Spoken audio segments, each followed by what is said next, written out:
এখন তো আমি কিছুই বিশ্বাস করি না।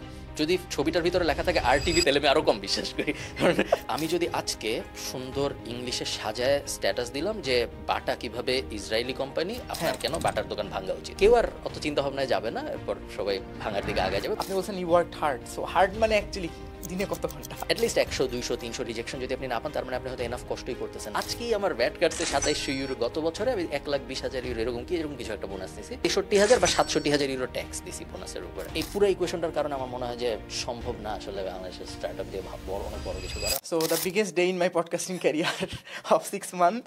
So finally, the mighty Khalid Farhan Bhaiya is here. How is life, bhai? Good good, খারাপ না, ভালোই চলতেছে সবকিছু। Nice. তোমার কেমন যায়? সো আমার ভালোই যায়, অ্যান্ড আজকে আমি অনেক এক্সাইটেড। নার্ভাস ইউজুয়ালি আমি কোনো পডকাস্টে হই না, আজকেও খুব নার্ভাস না, বাট একটু তো আছে এক্সপেকটেশন যে আজকে হয়তো বেস্ট কিছু আসতে হবে। সো আজকে ইন্টারেস্টিং বিষয় আমাদের ভিউয়ারদের জন্য বলি, ভাইয়া 5 মাস পর হচ্ছে পডকাস্ট করতেছেন, রাইট? হ্যাঁ, একটু রাস্টি, অনেকদিন হয়ে গেলাম পডকাস্ট করি না। একটু আগে যেটা বলতেছিলাম, বাই ডিজাইন না, র্যান্ডম এরকম কোনো ডিসিশন নেই যে করবো না। নর্মালি আমি অনেক করি ঢাকায় আসলে, বাট এবার অন্যান্য এত কিছু করেছি যে পডকাস্টের সময় দেওয়া হয়নি। বাট স্যাড, আমাদের ভিডিও যখন আপলোড হবে তখন ভাইয়া ঢাকা থাকবে না, এটাই হচ্ছে কথা। ওকে, আমার প্রথম কোয়েশ্চেন হচ্ছে, ভাইয়া 2021 সালে মেবি আপনারা ট্রাইনোমিয়াল পডকাস্ট শুরু করেন, অ্যান্ড ইয়াহিয়া আমিন ভাই নিজেই বলছে যে দ্যাট ওয়াজ মানে biggest move for Bangladeshi podcast, যেটার কারণে বাংলাদেশে পডকাস্ট মানুষজন ইজ আ থিং। এখন তো অনেকগুলো চলতেছে, নামও আমি বলতে পারবো না, কয়েকটা খুব ভালো করছে, অনেকগুলো বন্ধ হয়ে গেছে চলে, আপনারাও একটা সময় পরে বন্ধ করে দিয়েছেন ডিফারেন্ট কারণে হয়তো। তো আমার কথা যে তখন মানে এই অ্যান্সারটা আমি জানি, বাট তখন আসলে অ্যাকচুয়ালি কি ভাবছিলেন যে পডকাস্ট এত ভালো হবে বা এত মানুষ এত ইমোশনালি অ্যাটাচড হয়ে যাবে ট্রাইনোমিয়াল পডকাস্টের সাথে? পডকাস্ট যে বড় হবে এইটা ভেবেছিলাম, এটা আমি লিখছিলাম 2019 আমি একটা বই লিখছিলাম, এখান থেকে শুরু। এবং বইটায় হাবিজাবি ফিউচার মার্কেটিং ট্রেন্ড ইত্যাদি নিয়ে কথাবার্তা বলেছিলাম, এবং তার মধ্যে পডকাস্ট নিয়ে একটা বড় সেকশন ছিল। 19 বা 18 এরকম সময় বই পাবলিশ হয়েছিল। বইটা খুব একটা রেলেভেন্ট না, সো এখন আর কারো কিনে ওগুলো সব হয়ে গেছে আর কি, এখন আর বই পড়ার কোনো লাভ নেই। ওটা এখন আর পড়ার দরকার নেই আপনাদের, বাট ওটার মধ্যে পডকাস্ট নিয়ে অনেক কথাবার্তা বলেছিলাম। সো পডকাস্ট বড় হবে এটা মনে হচ্ছিল গ্লোবাল ট্রেন্ড দেখে, গ্লোবালি বড় হওয়া শুরু করতেছিল। আমরা দেখলাম জোরোগান স্পটিফাই ডিল তো আরও অনেক পরে হইলো, বাট তার আগেই আমরা দেখছিলাম যে ওই যে হাবিজাবি, বস লেডি, জোরোগান ইত্যাদি বড় হওয়া শুরু করলো। মানুষ আস্তে আস্তে স্পটিফাই বুম করা শুরু করলো। তারপরে অ্যান্ড্রয়েড বিভিন্ন টিচার আসা শুরু করলো পডকাস্ট প্রমোশনের জন্য, প্লেয়ার লঞ্চ হওয়া শুরু করলো। মনে হচ্ছিল বাংলাদেশে হবে এটা, সেরকম মনে হয় নাই। ট্রাইনোমিয়ালটা বেশ ইন্টারেস্টিংলি হয়েছে, এবং আমি এখনও আমাকে মানুষ জিজ্ঞেস করে ট্রাইনোমিয়াল পডকাস্টের কথা, বেশ মজাই লাগে যে এখনও মানুষ জিজ্ঞেস করে কোনো একটা কারণে। একটা কারণ তো obviously individual reach. So Trinomial পডকাস্টের ভিতরে আমরা যারা ছিলাম সবার ইন্ডিভিজুয়াল রিচ ছিল ভালো, ওইটা একটা বড় কারণ ছিল। খুবই ছিল পডকাস্ট, যেটা one of the reason is probably যে কারণে আমরা কন্টিনিউ করতে পারি নাই। অত না থাকলে হয়তো কন্টিনিউ করা যাইতো। এবং পুরো ব্যাপারটাই একটা বেশ একদম মানে জোক হিসেবে, কোনো পরিকল্পনা ছাড়া কন্টিনিউ করার কারণে আই থিঙ্ক অনেক মানুষ ওই কারণে রিলেট করতে পেরেছিল। এবং একটু আনফর্চুনেট যে এখন যখন পডকাস্টের এত জোয়ার চলতেছে তখন ট্রাইনোমিয়াল পডকাস্টটা নাই, যেটা some will say one of the first podcasts in Bangladesh that went big. আমাদের আগেও হয়তো জন কবিরের পডকাস্ট ছিল, এবং আরও দু একটা সম্ভবত আমাদের আগেও ছিল, but I think this was one of the যেটা একটু বড় হয়েছিল এবং সবাই কথাবার্তা বলতেছিল, একদম যে পপ কালচারের ভিতরে ঢোকার চেষ্টা করতেছিল। কি আর করা, হইলো না। পার্সোনাল প্রেফারেন্স, জন কবির ভাইয়াটা শুনতে অনেক মজা লাগতো, বাট ওখানে কে আসতো? ওখানে আসতো ধরেন আইমান সাদিক, ববি হাজ্জাজ, এরকম লোকজন, মানে ওনারা আসতেন, সো ওটা রিলেট করতে পারতো না। বাট যখন ধরেন আপনারা তিনজন টোটালি ডিফারেন্ট টাইপের মানুষ, একজন টোটালি একাডেমিক ফোকাস, একজন লাইফ হ্যাপিনেস ফোকাসড, এবং আপনি বিজনেস এন্টারপ্রেনারশিপ ফোকাসড, এখানে মানে সবার অ্যাসপিরেশন থাকতো যে ওইখানে আমি যেতে চাই, অ্যান্ড কোয়েশ্চেনগুলো, জোকসগুলো খুব রিলেটেবল হতো মধ্যবিত্তদের জন্য। I think that is one of the biggest reason, যেটার কারণে আমি অ্যাজ আ ভিউয়ার খুব কানেক্ট করতাম। অ্যান্ড যখন আপনার একটা ব্রেকের পর আবার আসলেন, তখন তো লাইক মানে জাস্ট একটা পডকাস্টের জন্য এত, মানে আপনাদের গ্রুপটাতে আমি ছিলাম, এত মানুষ পোস্ট করবে এটা আমি আসলে ভাবিনি। হ্যাঁ, আমিও ভাবিনি যখন বন্ধ হয়েছে তখনও এত মেসেজ আসবে, এগুলো ভাবিনি। আমি সাদমানের সাথে আমার কথা একটু কম হয়, এনাদের সাথে কথা একটু বেশি হয়। এখন অ্যাকচুয়ালি দুজনের সাথে কথা কম হয়, বাট হইলে এনাদের সাথে একটু বেশি হয়। আমরা মাঝে মধ্যে চিন্তা করি যে ভালোই ছিল, বাট কখনো অবশ্য এখন ওরকম মনে হয় না যে আবার করি, বাট এটা প্রায় মনে হয় যে ভালোই ছিল, না বন্ধ হতে হলে হয়তো ভালো হতো। হ্যাঁ, ওকে, নস্টালজিয়া থেকে চলে আসে, আপনিও নস্টালজিক হয়ে গেছেন, আমি হয়ে গেছি। বিকজ আপনারা ধরেন, যেমন এক্সাম্পল, আপনি আমাকে চিনেন ধরেন 2-3 মাস 5 মাস, বাট আমি কিন্তু তখন থেকে প্রত্যেকটা এপিসোড শুনছি। সো আপনার কথা বলার স্টাইল বা আপনি কোথায় কী জোক ক্র্যাক করেন এগুলো আমি জানি। সো এই জন্যই বলতেছি যে জিনিসটা that was actually good. So আমরা একটু গিয়ার সুইচ করলে যদি আমি বলি, এখন আপনি অনেক কিছু করতেছেন যেগুলো হয়তো আগে করতেন না, যেমন আপনি এখন গার্ডেনিং করতেছেন, আপনি অনেক ট্রাভেল করেন এখন। So এখন আপনার বিজনেসগুলো তো চলতেছে, এমন না যে আগে যে 5টা করতেন ওগুলো বাদ দিছেন, এখন আর নতুন আরও 5টা শুরু করছেন। So how are you managing your time and what is your day in life look like এখন? আমি সকালে উঠি, অ্যাকচুয়ালি আমি সকালে উঠি না, আমি উঠি ধরো 10টা 11টা এরকম। সকাল বলাটা উচিত হবে না, মিডডে মর্নিং। এবং তারপরে আমি চাষবাসে ফার্স্ট 1-2 ঘন্টা যায় চাষবাসের পিছনে। এবং আমাদের এটা একটু বেশি ডিটেল হয়ে যাবে, তোমার অডিয়েন্সের এত ডিটেলে যাওয়ার দরকার নেই। আমাদের বাসার পিছনে অনেক বিড়াল আসে, রাস্তার বিড়াল, তো ওগুলাকে খাওয়াই দাওয়াই তারপর চাষবাস করতে করতে 1-2 ঘন্টা যায়। এরপর দুপুরের আশপাশে হলো আমি আমার অ্যাকচুয়াল ওয়ার্ক ডে শুরু করি। ততক্ষণে বাংলাদেশের ওয়ার্ক ডে মোটামুটি শেষ। তো তখন আমার ওয়ার্ক ডে শুরু হয় 12টার আশপাশে। এবং তারপর 12টার থেকে মোটামুটি সারাদিনই আমি হয় কাজ করতেছি অথবা দোতলা বাসা, তো আমি হয় কাজ করতেছি উপরে অথবা আমি নিচে নেমে পিছনে যাচ্ছি বা সামনে যাচ্ছি। সারাদিন এই চলতে থাকে আমার। এবং এছাড়া আর তেমন কোনো বৈচিত্র্য নেই, খুবই বোরিং। বাইরের থেকে দেখলে, কনটেক্সট ছাড়া দেখলে মনে হবে যে সিমস চলতেছে, এটা কোনো মজা নেই, বাট আমার মজা লাগে। সো ডে ইন লাইফ, হ্যাঁ আপনি বলছেন যে আপনি কাজ করেন, সো এখন আপনার কাজটা চেঞ্জ হয়েছে, এখন তো আপনি এক্সিকিউটিংয়ে তেমন কিছু করেন। Is it like managing people and doing all the sales call? Mostly managing এবং প্ল্যানিং, র্যান্ডম শিট। সো হ্যাঁ, এক্সিকিউশন এখন অনেক কম করা হয় বাট খুব কম, এবং চেষ্টা করি স্পেসিফিক্যালি না করতে। এমন অনেক কিছু আছে যেগুলো আমি জানি যে ডেলিগেশনে দিলে, আমি শিওর তোমারও এটা হয়, ডেলিগেশনে দিলে ওটা হয়তো যত সময় লাগবে এর থেকে আমার করে জমা দিয়ে দেওয়া সহজ। তারপরে আমি জোর করে ডেলিগেট করি যাতে ওই হ্যাবিটটা হয়, এবং লং টার্মে পরেরটাও আমি যাতে সুন্দর করে ডেলিগেট করতে পারি। বাট মোস্টলি হ্যাঁ, আমি এখন কিছু না করার চেষ্টা করি। সারাদিন হয় কমিউনিকেশনে যায় আমার, ক্লায়েন্ট কমিউনিকেশন, অথবা র্যান্ডম প্ল্যানিং, অথবা জাস্ট ম্যানেজিং মানুষজন। এটা এটা আমার সাথে রিলেভেন্ট হবে না কোনো ক্ষেত্রেও, বাট মানে আমার তো অনেক টাকা নেই, আপনার অনেক টাকা, বাট আমি আমি আমার ভিডিও টোটালটাই ডেলিগেট করছি। আমি একটাও এডিট করি না। আগে আমি ক্যাপকাটে করতাম, ক্যাপকাট হওয়ার পরে আমার খুবই ছোট 1000 সাবস্ক্রাইবারের চ্যানেলে আমার সাথে দুজন কাজ করে। আগে একজন ছিল, ও লিভ নিছে। একজন শর্টস এডিট করতো, খুবই কম টাকা অফকোর্স, আমার হোম টাউন থেকে নিতাম। আর একজন জাস্ট ওগুলো নিয়ে আমি আনলিস্টেড করে দিতাম, ও হচ্ছে রিসার্চ করে ওকে শিখাই দিয়েছিলাম। আপলোড করার পর ওগুলো আপলোড করে টিকটকে আপলোড করে সব কিছুতে আপলোড করতো। আর আরেকজন আছে যেহেতু লং ফর্মের ভিডিওগুলো মানে জাস্ট ওকে বলা আছে কীভাবে কীভাবে করতে হবে। আমি আগে যেটা করতাম, সিঙ্ক করে ওকে গুগল ড্রাইভে আপলোড করে দিতাম, ওখান থেকে জাস্ট অ্যানিমেশন অ্যাড করতো। সো মানে খুবই, মাসে আমার কত সর্বোচ্চ গেলে 10,000 টাকা যেত, যেদিন আমি অনেকগুলো ভিডিও করতাম। ওতে 3জনকেই মোটামুটি করা যেত। 10,000 না, সরি, অ্যাকচুয়ালি 14-15 হাজার টাকার মধ্যে হয়ে যেত টোটাল সব কিছু। সো একদম শুরুতে যারা ভিডিও টিডিও বানায় তারা তো শুরুতে নিজেরা করে সব কিছু, এবং নিজেরা করাই লজিক্যাল। একটা শুরুর দিকে আপনি কেন বার্ন করবেন খামাখা? ফার্স্ট তারপরের স্টেপটা হয় যে এখন আমি একটা এডিটর নিব, এখন আমি আর এডিট করব না, আমি সব কিছু রেকর্ড করে তাকে পাঠাবো, এরপরে সে এডিট করে আমাকে দিবে, আমি পাবলিশ করব। এরপরে একটা হোপফুলি সময় আসবে যখন রেকর্ডও করা লাগবে না, এবং সেই সময়টা যখন আসবে তখন পুরোপুরি নিজেকে সরায় এরপরে স্কেল করার কথা চিন্তা করা যাবে। ওই সময়টা আসা পর্যন্ত কোয়ান্টিটিতে স্কেল করা সম্ভব, লাইক একটা ভিডিওর থেকে 200 রকম শর্টস বানানো সম্ভব, বাট ট্রু স্কেলটা হয় না। ট্রু স্কেলটা তখনই করা সম্ভব যখন একটা এআই দিয়ে, অনেকভাবে করা সম্ভব। অনেক ইউটিউবারকে আমি এআই ছাড়াও এরকম জিনিসপত্র ট্রাই করতে দেখছি। যে একটা চ্যানেল ছিল যেখানে ওই লোক, আমার এই মুহূর্তে নাম মনে পড়তেছে না, ইন্টারন্যাশনাল একটা এন্টারটেইনমেন্টের ক্রিয়েটর, সে 3 দিন ভিডিও বানাইতো এবং বৃহস্পতিবার তার চ্যানেলে আরেকজন ভিডিও বানাইতো। আচ্ছা, এটা ছিল তার মানে ফরম্যাট, যে বৃহস্পতিবার একটা নতুন মানুষ এসে তার চ্যানেলে একটা ভিডিও বানাবে তার ইন্ডাস্ট্রির ভিতরেই, বাট সে থাকবে না। আমি একসময় ট্রাই করছিলাম এই জিনিস, যে এখানে আমার ভয়েস যাবে শুধু, কেউ আমার ইউটিউব চ্যানেল দেখলে টের পাবে যে কিছু ভিডিও আমি এক্সপেরিমেন্ট করেছিলাম যেখানে শুধু ভয়েস দিচ্ছি আমি, দেখা যায় না, পুরোটাই বিরল দিয়ে ঢাকা, অনেকটা বিজনেস ইন্সপেকশন বিডি স্টাইলের, বাট অনেক আগের, এবং ভালোই চলছিল, খুব একটা খারাপ চলেনি। পরে আমি আর কন্টিনিউ করি নাই। বাট আমি চাই আগামী 1-2 বছরের মধ্যে বাংলা 11 ল্যাবসের বাংলা ভার্সন বা বাংলা কোনো একটা সলিউশন আসুক, যাতে করে আমি আমার ভয়েস দিয়ে ট্রেন করতে পারি। এরপরে কোনো একটা স্ক্রিপ্ট আমি দিলাম, ওটা একটা অডিও ভার্সন আসলো, সেটা জ্যাপিয়ার দিয়ে এডিটরের কাছে গেল, এডিটর এডিট করে আরেকজনের দিল, সে পাবলিশ করলো, এবং আমি তখন প্রত্যেক 3 ঘন্টা একটা করে ভিডিও পাবলিশ করার মতো অবস্থায় আসলাম। এটা আমি চাই হোক, হবেও, আই থিঙ্ক সময় লাগবে। ইন্টারেস্টিং। এটা খুব আমার কাছে অবাক লাগে, because you are good at sales, at the same time আপনি আপনি অনেক জায়গায় বলছেন যে আপনার লিস্ট ফেভারিট কাজ হচ্ছে ইউটিউব ভিডিও তৈরি করা, and you are good at that. এটা সবচেয়ে উইয়ার্ড আমার কাছে। অনেক মানুষ অনেকগুলা, তৌফিক ভাই বলতে পারবে, মানে উনি তো কোর্স এখানে আসছে, অনেক মানুষ হয়তো আসে বা অনেক মানুষ কথা বলে দেখে অনেক টেক লাগে তাদেরকে, সো আপনার অত টেক লাগে না, you are good at that, and still আপনি এটা ডিসকন্টিনিউ করতে চান, এইটা কেন? সো আমি আসলে আমার একটা অ্যাডভান্টেজ আছে, আমি অনেক দিন ধরে করি। সো তুমি মাত্র কয়েকদিন ধরে করতেছো, আমার 8 বছর হয়ে গেল আমি ভিডিও বানাই।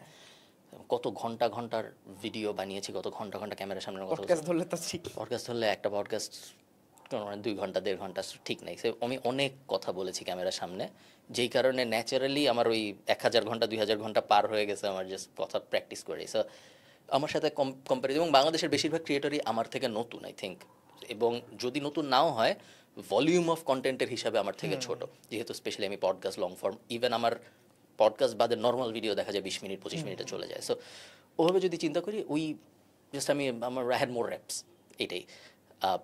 পছন্দ কম তার কারণ হলো এই যে যে নিজের এর ব্যাখ্যা করাটা কঠিন, ধরুন আমি ঠিক শিওর না কীভাবে ব্যাখ্যা করবো যে কেন কম পছন্দ। বাকি যা যা কিছু করি আমি তারগুলায় ওই সব কাজগুলায় ফিডব্যাক লুপ অত থাকে না দেখে একটু শান্তি বেশি কাজ করে। ভিডিওতে একটু টেনশন বেশি এবং ঝামেলা বেশি লাগে আমার। আবার ভিডিও এমনই এক গলার কাটা যে না করলে যে লসটা হয় সেই লসটা not worth risking compare to যে লাভটা হচ্ছে করার কারণে। সো এই কারণে আর কি এই জিনিস নিয়ে আমি রেগুলার ডিলেমাতে থাকি যে আর কয়দিন করব। এবং আমি আমার মনে হয়েছিল যে না 10 লাখ হওয়ার পরে আর করবো না, এরপর মনে হচ্ছে 15 লাখ হওয়ার পরে আর করবো না। তাহলে তো বেশি দিন না ভাই, 15 লাখ হয়ে গেছে, ওইটাই বলতেছে। এবং এখন তো এবং আরেকটা সমস্যা হলো এন্টারটেইনমেন্ট ক্রিয়েটর না হওয়ার কারণে খুব টাফ আমার পক্ষে বাংলাদেশে সবচেয়ে বড় ইউটিউবার হওয়া। ইটস ভেরি আনলাইকলি, খুব কম চান্স আমার হওয়ার।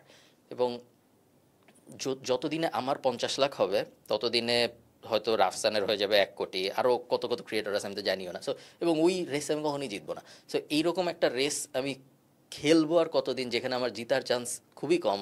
এটা নিয়ে আমি একটু ভাবি মাঝে মধ্যে, এই কারণে মনে হয় যে আর কত। ইন্টারেস্টিং। এখানে রেলেভেন্ট আরও কোয়েশ্চেন জিজ্ঞেস করতাম, বাট এটা অনেক বেশি ডিপ ডাইভ হয়ে যাবে, আমরা অন্য টপিকে যাই। ভাইয়া আপনিও জানেন, হয়তো জানেন না, রিসেন্টলি আপনার ছবি এবং আরও এরকম সমসাময়িক কয়েকজন ক্রিয়েটরের ছবি দিয়ে অনেক ভিডিও এরকম দেখতেছি, এমন না যে I actively search for it, but দেখতেছি যারা আসলে বলতেছে কোর্স ইজ এ স্ক্যাম, আপনি বিবিএকে কেন স্ক্যাম বলেছেন, এরকম কিছু জিনিস আমি দেখতেছি।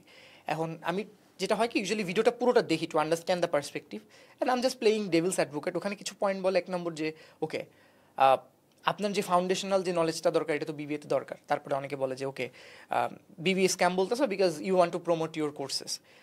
এখন আমি তারপরে চ্যাটজিপিটিতে যে হোয়াট ইজ দ্য স্ক্যামের ডেফিনেশনটা কি অ্যাকচুয়ালি, তখন আমি দেখলাম স্ক্যামের ডেফিনেশন এরকম যে ওকে আপনি কারো কাছ থেকে কোনো কিছু প্রলোভন দেখিয়ে ফাইন্যান্সিয়াল কোনো একটা, আরও এরকম ছিল, আমি এক্স্যাক্টলি বলবো না, এখন কমেন্টে কয়েকজন কৌতুক লেখা শুরু করবে, but what do you think যে এটা আসলে কেন হচ্ছে? বিকজ আমি যেমন আপনার কোর্স গত বছর পারচেস করেছিলাম, I watched it and I moved on. আমি এখন বসে নাই কোর্স নিয়ে যে ওকে আবার কবে আমার, যেমন এক্সাম্পল দিচ্ছি, আপনি এক্সাম্পল না দিলে বুঝবে না সবাই, আপনি যেমন মেটা অ্যাডসের অ্যাডভান্টেজ প্লাস শপিং ক্যাম্পেইনের ভিডিও বানাইছেন গত বছর মেবি, বা লাইক 3-4 মাস আগে, ওটা নিয়ে আমি কাজ করতেছি 23 সাল ধরে। এখন আমি যদি বসে থাকি যে কখন ভাইয়া বানাবো ওইটা দেখে আমি শিখবো, তাহলে তো হইলো না। মানে তাহলে তো যে কিনতেছে এটা তো মনে হয় সে আসলে প্রপারলি নিচ্ছে না, বা হোয়াট ইজ দ্য মিসম্যাচ, কি মনে হয় আপনার?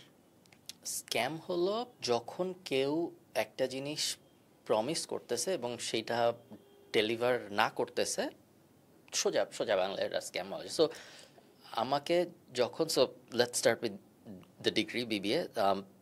যখন আমাকে একজন বলছে যে আপনি এই ডিগ্রিটা নেন, এই ডিগ্রিটা নিলে আপনি বিজনেস অ্যাডমিনিস্ট্রেশন শিখবেন, নামের মধ্যে আছে bachelor in business administration BBA, আপনি শিখবেন। এবং তারপরে আমি দেখতেছি যে 4 বছরে আমি 42টা 40টা 38টার মতো কোর্স করছি, এবং আমি আসলে বিজনেসে কিছু শিখি নাই 4 বছর পরে, কিছুই শিখিনি আসলে আমি। সো তখন আমি ওইটাকে তখন মনে করি যে হ্যাঁ, তাইলে এটা মনে হয় প্রমিসটা ফুলফিল হইল না। এরপরে তার ন্যাচারাল কার্ভ যেটা হয় মানুষের, সেটা হলো সে একটা ব্যাচেলার্স ডিগ্রি করে, ধরো সে বিবিএ করতেছে, এরপরে সে কিছু না শিখেই তার ডিগ্রিটা শেষ করে, এরপরে সে একটা জবের ভিতরে ঢুকে, এরপরে সে অন দ্য জব শিখে জিনিসপত্র, এবং তারপরে আস্তে আস্তে সে ওই তার ল্যাডারে, কর্পোরেট ল্যাডারে চলতে থাকে। ডিগ্রিটা সরাই ফেলে আসলে তেমন কোনো ডিফারেন্স আসতো না তার জীবনে, আমার মনে হয়। সো ওই কারণে ওইটার থেকে আর কি কথাটা চলে আসে, এবং দেন ইট বিকেম আ থিং যে বিবিএ ইজ আ স্ক্যাম। এমন না যে মানে মানুষ তো বিবিএ করতেছে, আমার কিছু যায় আসে না, দিন শেষে আপনি বিবিএ করেন বা না করেন, বাট আমি নিজেও যেহেতু করছি এই কারণে আর কি ইট বিকাম আ থিং আমার ক্ষেত্রে যে BBA is a scam. But personally I don't really care আপনি বিবিএ করেন নাকি না করেন, পড়েন নাকি না পড়েন, কিছু তো যায় আসে না আসলে আমার উপরে যদি চিন্তা করি। অ্যাবাউট দ্য কোর্স, এটা এটা আই আই সি কেন এটা মানুষের মনে হইতে পারে যে উনি বিবিএকে এই জন্য স্ক্যাম বলতেছে, কারণ তাইলে কিছু মানুষ বিবিএ না করে ওনার কোর্স কিনবে, তাইলে মনে হয় ওটা মনে হইতে পারে। এটা অস্বাভাবিক না একজনের পক্ষে মনে হওয়া, বাট এটা একটু বেশি টানা হয়ে যায় আমার মনে হয় যে না এই কারণে আমি একটা কোর্সকে অ্যাটাক করতেছি যেন মানুষ ইউনিভার্সিটিতে না যায় একটা কোর্স কিনে। আনলাইকলি আমি জিনিসটা কোনোভাবে দেখি না, আমি সবসময় এভাবেই দেখি যে মানুষের ডিগ্রি নেয়ার কথা কোনো একটা কিছু শেখার জন্য, চাকরি খোঁজার জন্য না। স্পেশালি একটা বিজনেস ডিগ্রি কখনোই কারণ নেওয়া উচিত না একটা চাকরি খোঁজার জন্য, এটা জাস্ট আমার মনে হয়, এবং এই কারণে আমার মনে হয় যে ওই ডিগ্রিটা থাকা উচিত না। আর অ্যাবাউট দ্য ফেসলেস চ্যানেলস, আমার খুব বেশি আমার ভিডিও অনেক মানুষ, ওনারা তো জাস্ট ফেস ইউজ করতেছে, দ্যাটস ওকে। আমার ভিডিও অনেক মানুষ ইউজ করে এবং আমি চিনি অনেককে যারা ইউজ করে, এবং আমি নাম ধরেও বলতে পারবো, তুমি মনে করো একটাকে চিনো যে যে ট্রাইপড, তারপরে খালিদ ফারহান আনঅফিসিয়াল, তারপরে এরকম ক্লিপ কেটে কেটে আপলোড করে, ক্লিপকেটে আপলোড করে, পুরো ভিডিও আপলোড করে, মনিটাইজেশন মানে ওদের মনিটাইজেশনও আছে। এমনও হয় যে যেই ভিডিও আমি আপলোড করছি আমার ভিউ 10,000, ওর 2 লাখ আমার ভিডিও, হ্যাঁ নতুন থাম্বনেল, এবং কখনো কখনো সেমই কিছুই নাই, সেম জিনিস কোনো একটা কারণে অ্যালগরিদমে ওকে। এবং এদের অনেকের সাথে আমার কথা হয়, আমাকে ওরাই জানায় যে ভাই আপনার ভিডিও আপলোড করি $200 হয়েছে এই মাসে, $300 হয়েছে এই মাসে, এবং আমার মজাই লাগে, কোনো সমস্যা হয় না।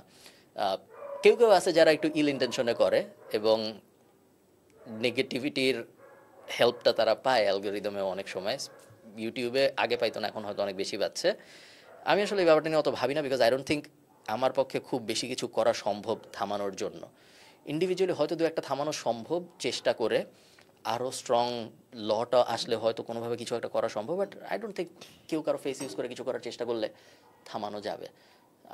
এবং সো আমি কখনো চেষ্টাও করি না থামানোর, just I let people decide যে আপনি যা দেখতেছেন, কি দেখতেছেন, কেন দেখতেছেন। সমস্যা যেটা হয়েছে যে একজন মানুষকে এত কিছু বোঝানো লাগে, এইটা বোঝানোর জন্য যে কোনটা ঠিক কোনটা না, এই এফোর্টটা দেওয়াটা খুব কঠিন।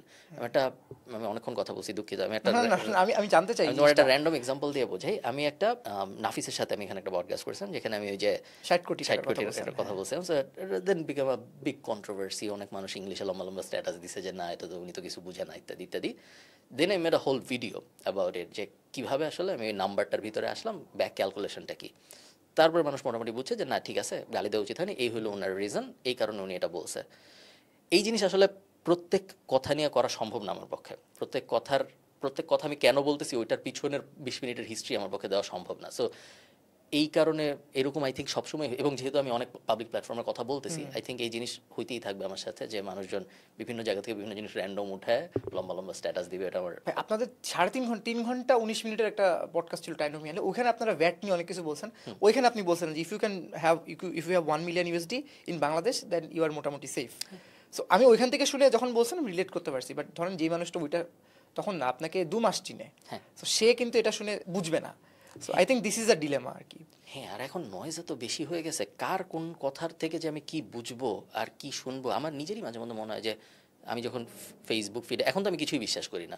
ইভেন ধরো ভিতরে যদি ছবিটার ভিতরে লেখা থাকে RTV, তাহলে আমি আরও কম বিশ্বাস করি। মানে নাথিং এগেইনস্ট RTV, বাট কোনো একটা যে ফটো কার্ড বানায় না এখন, ফটো কার্ড নিউজ হয়, আমার কোনো কিছুই বিশ্বাস হয় না এখন। এবং যতই দিন যাবে আমার আরও কম বিশ্বাস হবে। সো মানুষ এটা ভিডিওতে বলুক, ছবিতে দেখে আমার কোনো কিছু বিশ্বাস হয় না। সো একজন র্যান্ডম মানুষ যে হঠাৎ করে দেখছে একজন বলতেছে যে আপনি বিবিএ করেন না, বা আপনার বাংলাদেশে 40 বছর পরে 30 কোটি টাকা লাগবে থাকার জন্য, বিশ্বাস না হয় স্বাভাবিক। এবং স্পেশালি নাম্বারগুলো যখন এত বড় এবং এত তার থেকে এত দূরে। হ্যাঁ, since you mentioned about channel, আমার আমার আরেক বাসায় আরেকটা ফোন আছে, আমার বাবা ওইখানে চেষ্টা করে ইন্ডিয়ান কিছু নিউজ মাঝে মাঝে দেখতে। আমি মাঝে মাঝে যখন আমার বাবার রুমে যাই, আমি জাস্ট কিছুক্ষণের জন্য অবাক হই যে হাউ দিস ইজ ইভেন, আপনি কখনো দেখেন না শিওর, মানে যেটা কোনো দিক দিয়ে ট্রু নয় এমন জিনিস নিয়ে ওরা ভিডিও বানাচ্ছে। অ্যান্ড মানুষজন 3জন মিলে, ধরেন আমরা যখন পডকাস্ট করছি, একটা টক শোতে আসছে, এসে কথা বলতেছে যে বাংলাদেশে এটা হচ্ছে, ওটা হচ্ছে, এই প্রফেসর ইউনুস পড়ে গেল, প্রফেসর ইউনুস আজকে হসপিটালে, which is not true.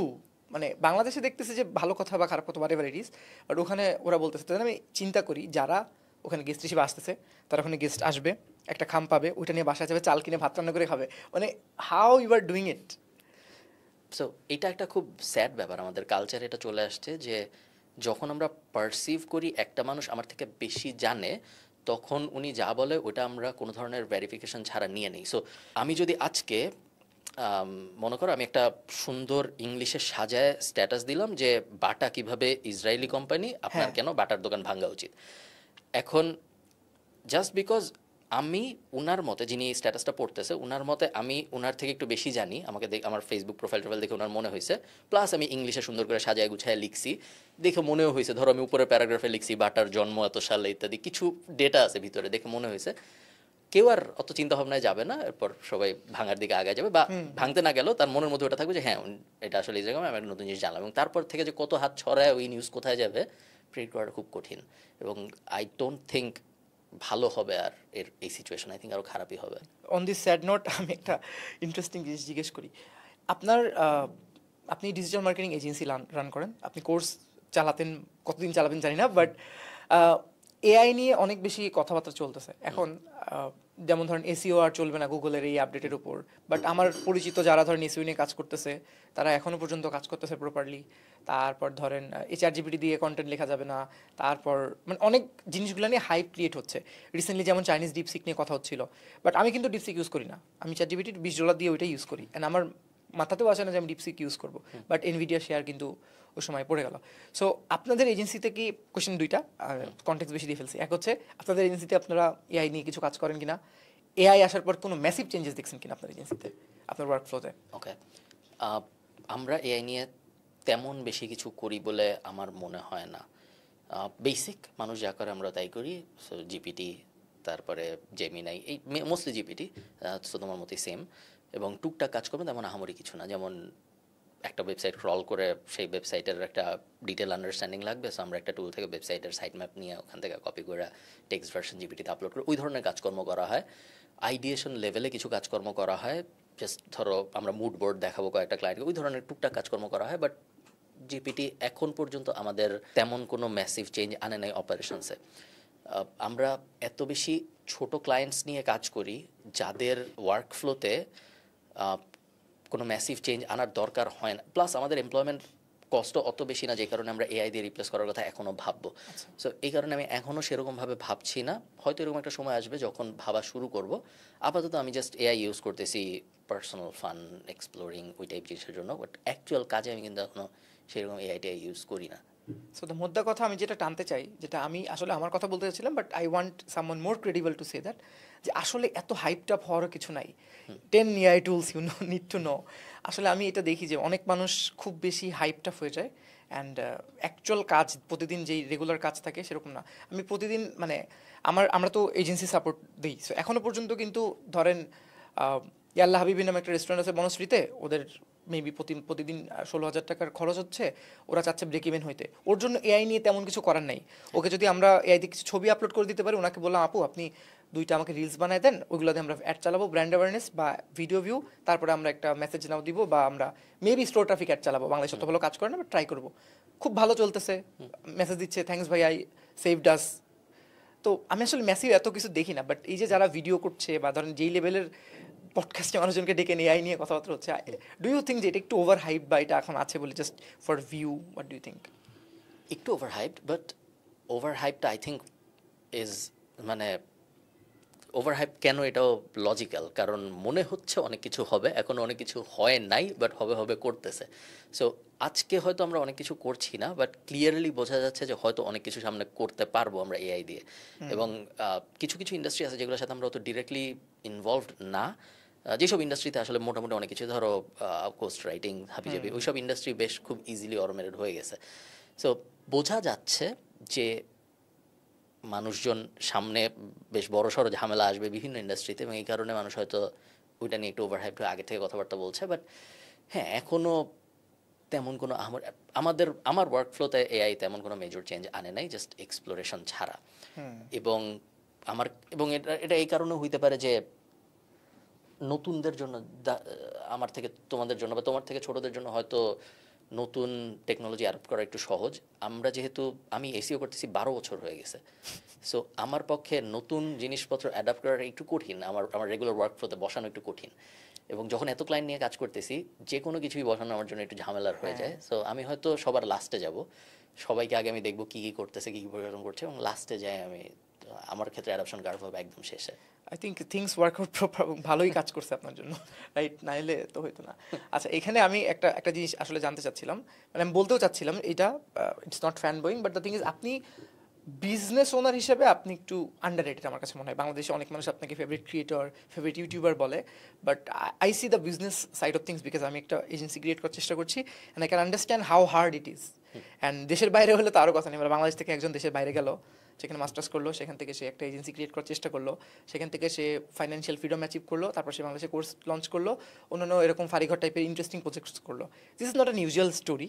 And এইটা নিয়ে আমি খুব যেমন আপনার আমি একটা একটাই মনে চ্যানেলে দেখছি, এটা আর টিভিতে মনে হয় কিনা জানি না, ফারিঘরই ছিল মিরপুরে আপনার যমুনা টিভিতে। ওইখানে একবারও আপনাকে আইরিশ এজেন্সি কীভাবে করলেন তখন আপনার চিন্তা কি ছিল এগুলো নিয়ে কোয়েশ্চেন করে নাই? ইউটিউবের সময় আপনি কীভাবে আপনি হ্যালো সবাইকে কীভাবে বলেন এগুলো বলছিল। So I just want to understand about that, যে আসলে যখন আপনি শুরু করছিলেন how hard it was to like মানে ওখানে করা, লাইক কালচারাল অনেক ব্যাপার স্যাপার আছে, তারপর অ্যাকসেপ্টিং, তারপরে স্কিল। যেমন আমি আপনি উদয় ভাইকে চিনেন, মুশফিক উদয়, ওনার একটা ক্লায়েন্ট আমাকে দিছিল একবার, প্যান্ডা সক্স, জার্মানির। ওখানে আমি ফেসবুক অ্যাড চালাইছি, ট্রাস্ট মি এত বাজে পারফর্ম করছে। পরে আমার গুগল অ্যাড চালাই, মোটামুটি কিছুদিন পরে 5 আগস্টের পরে ক্লায়েন্টটা চলে যায়। সো আমি বুঝছি যে it's not the same.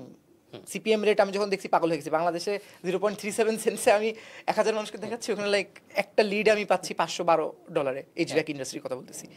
So এক্ষেত্রে I just want to understand, এটা লং অ্যান্সার হলেও হবে, কারণ এই ক্লিপটাই মানে আমার পডকাস্টের এখান থেকেই মনে হয় যারা নতুন আমাকে যারা দেখে, আমি দেখছি তারা নতুন বিজনেস ওনার আছে, লাইক অনলাইন কিছু করতেছে, এই টাইপের মানুষজন বেশি দেখে। So I want a detail answer. Mind শিফটটা খুব কঠিন, এবং আমি এই জিনিস দেখি। সো ধরো আমি একটা সহজ এক্সাম্পল দিই। যখন আমরা আমাদের কিছু ইন্টারন্যাশনাল ক্লায়েন্ট আছে যাদের নিউজ লেটার আছে, সো নিউজ লেটার সাবস্ক্রাইবারের জন্য আমরা অ্যাড চালাই, এবং যদি আমরা ধরো 1-2 ইউরোর আশপাশে একটা সাবস্ক্রাইবার পাই, আমাদের খুব খুশি লাগে। বাংলাদেশে আমাদের একটা নিউজ লেটার আছে 75,000 সাবস্ক্রাইবার। সো 75,000 সাবস্ক্রাইবারের জন্য যদি আমাদের 10,000 টাকাও দিতে হইতো, আমার খুব খারাপ লাগতো, মনে হতো হয় নাই। ফ্রিতে দিলেও আমি আসলে তারপরেও মনে হয় লস হয়েছে। তো মানে মানুষ ফ্রিতে সাবস্ক্রাইব করছে, তারপরেও আমার মনে হয় আমার লস হয়েছে। এর থেকেও কমে যদি করানো যাইতো নেগেটিভে, তাহলে ভালো হইতো।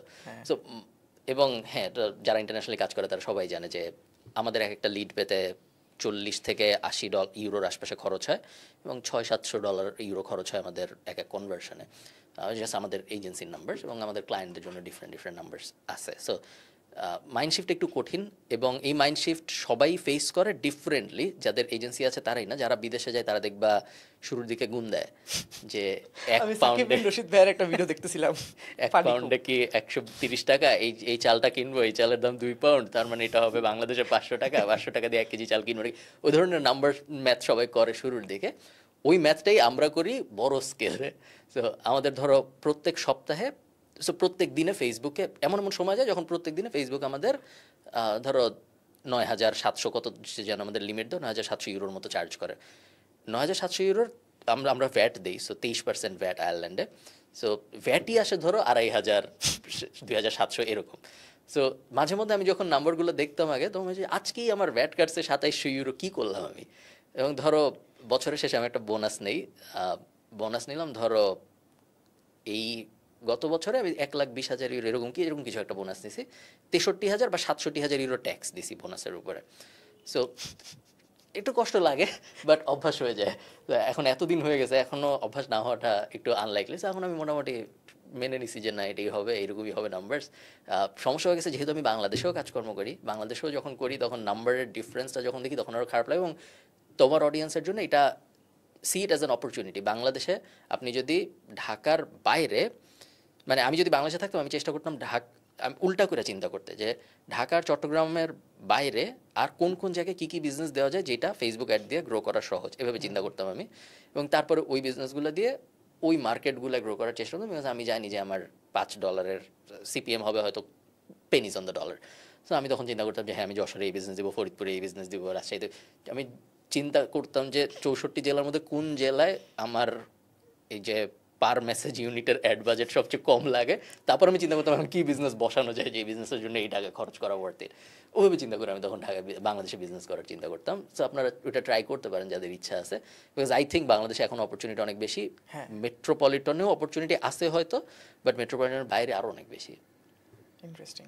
ওকে, এটা একটা আপনি কোশ্চেনের একটা অ্যাসপেক্ট অ্যান্সার দিচ্ছেন, আমি আন্ডাররেটেড বলতেছিলাম যে ওকে আপনাকে বিজনেসম্যান হিসেবে লাইক আপনি যেটা করলেন ওই জার্নিটা নিয়ে আপনাকে কোশ্চেন কম করা হয়, এই জন্য আমি আসলে চাচ্ছিলাম ওইটা নিয়ে জিজ্ঞেস করতে যে হাউ মানে কি চিন্তা করছিলেন তখন বা কিভাবে করে জিনিসটা সেট আপ করলেন, because it's very tough, because আমি চেষ্টা করছি বাংলাদেশেই পারতেছি না, দেশের বাইরে ইটস মোর টাফ, বিকজ আপনার রান্না করা লাগতেছে, আপনার সব কিছু ম্যানেজ করা লাগতেছে। আর আমার সাথে উদয় ভাইয়ের অনেক কথা হয় এইসব ব্যাপারে, ওনার তো শপিফাই নিয়ে উনি কাজ করে, সো উনিও ওখানে চেষ্টা করতেছে একটা এজেন্সি ক্রিয়েট করার, so he is also struggling in many ways, he is doing good. ওনার পার্সোনাল ফাইবার এখন টপ রেটেড হয়ে যাবে রিসেন্টলি, ওনার ক্লায়েন্টস আছে খুবই high ticket clients, so but still মানে আপনি যে লেভেলে অপারেট করছেন ওই লেভেলে যেতে পারতেছে না, সো ওইটাই জিজ্ঞেস করতেছেন যে how did it happen. It is actually pre difficult. So প্রথম পার্ট হলো মানুষ কেন অত জিজ্ঞেস করে না, ওই যে যমুনা টিভি কেন জিজ্ঞেস করেনি, বা কারণ বাংলাদেশে আমার আই থিঙ্ক বাংলাদেশে আমার মেইন পরিচয় হলো ইউটিউবার আর হলো গিয়ে কোর্স, এই দুটা বাংলাদেশে মেইন পরিচয়। বেশিরভাগ মানুষের কাছে সম্ভবত ইউটিউবার, যেহেতু ধরো অ্যাপ্রক্সিমেটলি 90 থেকে 100 মিলিয়ন মানুষ দেখে আমার ভিডিও বছরে, সো মেইনলি আমার পরিচয় ভিডিও বানায়, এটাই হলো আমার বাংলাদেশের পরিচয়। ইন্টারন্যাশনালি যে পরিচয়টা ওটা আসে না বাংলাদেশে, এটার একটা কারণ আমিও হয়তো তো আনি না। তো আমি আমার ভিডিওতে খুব রেয়ারলি এজেন্সি নিয়ে কথাবার্তা বলি। এখন তো আগে হয়তো একটু বেশি বলতাম, এখন একদমই কম বলি, শুধু এজেন্সি নিয়ে না, এখন আমি ফ্রিল্যান্সিং ওই অ্যাঙ্গেলের কথাবার্তা অনেক কম বলি আমার চ্যানেলে। সো ওটা একটা কারণ হতে পারে যে অনেকে হয়তো জানেই না, এবং একটু জিনিসটা একটু বাই ডিজাইন জানাই নাও, কারণ জানলে আসলে আমার তেমন কোনো লাভ হয় না এই কারণে, এবং ক্ষতি হওয়ার চান্স বাড়ে। সো এই দুইটা কারণে আমি ওভাবে এজেন্সির নাম্বারস নিয়ে ফোকাস করিও না, কোনো কোনো জায়গায় করি। সো কখনো কোর্সের ভিতরে আমার ক্লায়েন্ট দেখাই, অ্যাকচুয়ালি আমার সব কোর্সের ভিতরে সম্ভবত আমি ক্লায়েন্ট দেখাই, কখনো কখনো প্রমোশনাল ভিডিওতে বিভিন্ন নাম্বারস দেখাই, বাট নর্মালি হঠাৎ করে ইউটিউবে এজেন্সি নিয়ে কথাবার্তা খুব কম বলি আমি, এই কারণে হয়তো মানুষ জানে না। এক্সট্রিমলি ডিফিকাল্ট, কারণ একজন বাংলাদেশে আমি আমার এক্সপিরিয়েন্সে যা দেখেছি সেটা হলো বাংলাদেশের মানুষ বিদেশে যায়, তারা চাকরি করেন এবং তারপর তারা একটা রেস্টুরেন্ট খুলেন। এটা হলো normal journey of a Bangladeshi এই যে বিদেশি মানুষ, এবং নাথিং রং উইথ দ্যাট। আমরা যে পাশে আমাদের একটা রেস্টুরেন্টের ক্যাফে আছে, সো কোনো সমস্যা নেই। বাট মার্কেটিং এজেন্সি টাইপ একটা জিনিসের দিকে যাওয়া যেখানে সেলস এত বড় একটা রোল প্লে করে, এবং ফরেন মার্কেটে বিদেশি মানুষ হয়ে সেল করাটা খুব কঠিন একটা কাজ, ওই ঝামেলার মধ্যে সবাই যাইতে চায় না। আমার মনে আছে আমি 2018-তে যখন আমার মাস্টার্স শেষ হয়, তখন আমি মনে হয় সপ্তাহে, তখন এত অটোমেশন আসে নাই, তখন লেমলিস্ট আসছে, বাট অত মেজর অটোমেশন তখন আসে নাই। তখন মনে হয় আমি সপ্তাহেই 2-2 হাজার করে কোল্ড ইমেল করতাম ম্যানুয়ালি। হ্যাঁ, মানে বিসিসিতে রেখে রেখে না না ওভাবে না, একটা একটা করে। এবং কখনো কখনো লেমলিস্ট ইউজ করতাম একটু স্লাইট অটোমেশনের জন্য, না বিসিসিতে রেখে মেল করতাম না কখনো। এবং আমার ফার্স্ট 17-18 ক্লায়েন্ট এভাবে আসছে আয়ারল্যান্ডে। আচ্ছা। এবং অনেক সময়, এবং এখনও এমন হয় যে তখন আমার একটা সিস্টেম ছিল যে আমার যদি কারোর সাথে কথা হইতো আমি তাকে অনেক কিছু, এই ডিটেল কত ডিটেলে যাবো আমি ঠিক শিওর না, এমন হইতো যে আমার কারোর সাথে কথা হলে আমি তাকে অ্যামাজন থেকে কিনে একটা করে বই পাঠাইতাম। অন্য কিছু নিয়ে কথা বলার দরকার না, আজকে এটা নিয়ে বলে আমরা পডকাস্ট শেষ করি, আমি এটাই জানতে চাই। সে অনেক দিন পর্যন্ত আমার স্ট্র্যাটেজি ছিল যে আমি কোল্ড ইমেল পাঠাবো, কোল্ড ইমেল পাঠানোর পরে যারা রিপ্লাই দিবে তাদের সাথে আমার কোনো একটা কলে কথা হবে, এরপরে সে ক্লায়েন্ট হোক বা না হোক তাকে আমি একটা বই পাঠাবো। এটা ছিল আমার অনেক দিন পর্যন্ত স্ট্র্যাটেজি, এবং এই জিনিস আমি অনেক দিন পর্যন্ত করছি। আমার ফার্স্ট 17-18 ক্লায়েন্ট এই প্রসেসে আসছে, এবং তারপরে অনেকগুলো রেফারেল থেকে আসছে, তারপরে টাকা জমছে, তারপরে আমি পেইড অ্যাডে যাইতে পারছি। বাট আমার ধারণা না গেলেও হইতো, না গেলেও এভাবেই আমি আরও স্কেল করতে পারতাম। তখন সবসময় যেই পয়েন্টেই তুমি শুরু করো তোমার জীবনে, সবসময় তোমার মনে হবে যে এখন অনেক কম্পিটিটিভ, আগে ভালো ছিল, বাট সামনে অ্যাকচুয়ালি আরও কম্পিটিটিভ হবে। সো আপনি যদি কিছু করতে চান, আজকে প্রবাবলি আপনার জন্য লিস্ট কম্পিটিটিভ সময় করার জন্য, বিকজ সামনে আরও কম্পিটিটিভ হয়ে যাবে সব কিছু। সো আমার ওই সময় মনে হতো অনেক কম্পিটিটিভ, কিন্তু এখন যখন আমি তাকাই তখন আমার মনে হয় যে ওই সময় অনেক সহজ ছিল, এখন আরও অনেক বেশি কম্পিটিটিভ। তখন এত মানুষ কোল্ড ইমেল পাইতো না, এখন যত পায়। এবং এখন আরও আপনার জেনজিসরা কিন্তু অনেক ফাস্ট টু অ্যাডাপ্ট, অনেক ফাস্ট। এখন কোল্ড ইমেল বানানো অনেক সহজ। এখন ওই যে মেইলার লাইট হাবিজাবি কী টুল জানি আছে, তুমি একবারে 50টা ডোমেন কিনে ডিফারেন্ট ভ্যারিয়েশনের, সেই ভ্যারিয়েশন থেকে 50টা, প্রত্যেকটা থেকে 10টা করে প্রত্যেকদিন 5000 ইমেল পাঠানো। সো ওই ধরনের জিনিসপত্র এখন অনেক সহজ। প্লাস ইমেল তো এখন আর লেখাও লাগে না, সবাই এআই ইউজ করে ইমেল লেখার জন্য। ওই সময়ে এত সহজ ছিল না, এবং বেশ কষ্ট হয়েছে, এবং অনেক কাজ করতে হয়েছে।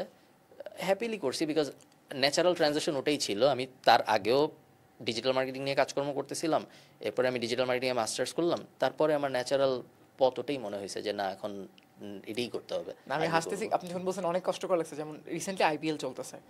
সো আইপিএল যখন হয়, আমি বাসার মধ্যে আমার রিং লাইট জ্বলতেছে, লাইট অফ, মা খাইতে ডাকতেছে, আমি এদিকে কাজ করতেছি, নতুন ক্যাম্পেইন লঞ্চ করতেছি, এই পাশে হালকা জানালা খোলা, বাতাস আসতেছে, ফ্যান চালাতে পারতেছে, আমার রুমে এখন এসি নাই, সো এই পাশে পেছনে একটা স্ট্যান্ড ফ্যান কেনা, ওইটা আসতেছে, আমার কোনো একটা ফ্রেন্ড কল দিচ্ছে, আজকে তো রয়্যাল চ্যালেঞ্জার ব্যাঙ্গালোরের খেলা, তুই কি খেলা দেখবি কিনা, আমি ওকেও রিপ্লাই করতেছি না, আমি আমার কাজ করতেছি, বিকজ আমাকে গ্রুপে ট্যাগ দিছে। সো এই জন্য আমি আসলে বোঝার চেষ্টা করছি এতগুলো এই কটা ক্লায়েন্টে আম রিয়েলি স্ট্রাগলিং, বিকজ ওইখানে অনেক ক্ষেত্রে দেখা গেলো যে নট অনলি আমার এজেন্সি, আমার অন্য অনেক কিছু থাকে, আমার এজেন্সি থেকে আমার কোনো টাকা আসে না, আমি যে কনসালটেন্সিগুলো করি পার্সোনাল, ওগুলো থেকে লিভিং। সো ওখানে কিন্তু একটা কমিটমেন্ট থাকে যে ওকে রামাদান হয়ে গেল, we are not seeing good performance, তখন আমাকে আবার প্রথম থেকে সব কিছু করতে হয়, রিপোর্ট এক্সট্রাক্ট করতে হয়, দেখতে হয় ভিডিওগুলোর সিটিআর কেমন আছে, কোথায় কী ভুল আছে, তারপরে গ্রাফিক ডিজাইনারকে বলতে হয় ভাই এরকম নতুন কিছু দেন, এটা চেঞ্জ করবো, এইটা ট্রাই করবো। সো অনেক কাজ অনেক কাজ। তো আমি স্ট্রাগল করি। এসিও তো আরও বোরিং একটা কাজ, sorry you are an SEO expert, but আমার কাছে অনেক বোরিং লাগে। আমি কখনো এসিও আমি শিখছি কিন্তু কখনো নিজে কাজ করিনি, আমার টিমের লোক আছে এসিও, আমি সবই বুঝি, আপনার ভিডিও দেখছি 7 ঘন্টার পুরোটাই দেখছি 2-3 বার, আমার কাছে বেশ বোরিং লাগে। সেরকম একটা বোরিং কাজ আপনি বলছেন you work hard, so hard মানে অ্যাকচুয়ালি কি, দিনে কত ঘন্টা? লাইক 24 ঘন্টা, অলমোস্ট 24 ঘন্টা, নট পুরাটা এসিও, বাট হ্যাঁ in the process of starting N agency যা করা লাগে, শুরুর দিকে তো তুমি একাই, সো আর কেউ নাই, সো মোটামুটি এভরিথিং ফ্রম থিঙ্কিং কী করবো to actually doing all the promotions to actual SEO যা করতে হয়। So basically 24 hours. এবং আমার ধরো কেউ যদি আমার ইনস্টাগ্রাম ফলো করে বা কেউ যদি আমাকে পার্সোনালি চিনে, সে দেখবে যে 2017-18-তে 19-20-এ আমি অত ঘুরতেছিলাম না। সো তখন আমি অলমোস্ট অলওয়েজ কাজ করতেছিলাম, এবং তখন কিছুই করতেছিলাম আমি কাজ করা ছাড়া, এবং তখন আমার এত সাইড প্রজেক্টসও ছিল না। তো তখন আমি স্টুডিও দেওয়ার কথা ভাবিনি, তখন আমি কারিগর দেওয়ার কথা কিছুই ভাবিনি তখন আমি। তখন মেইন জিনিসপত্র করতেছিলাম আমি।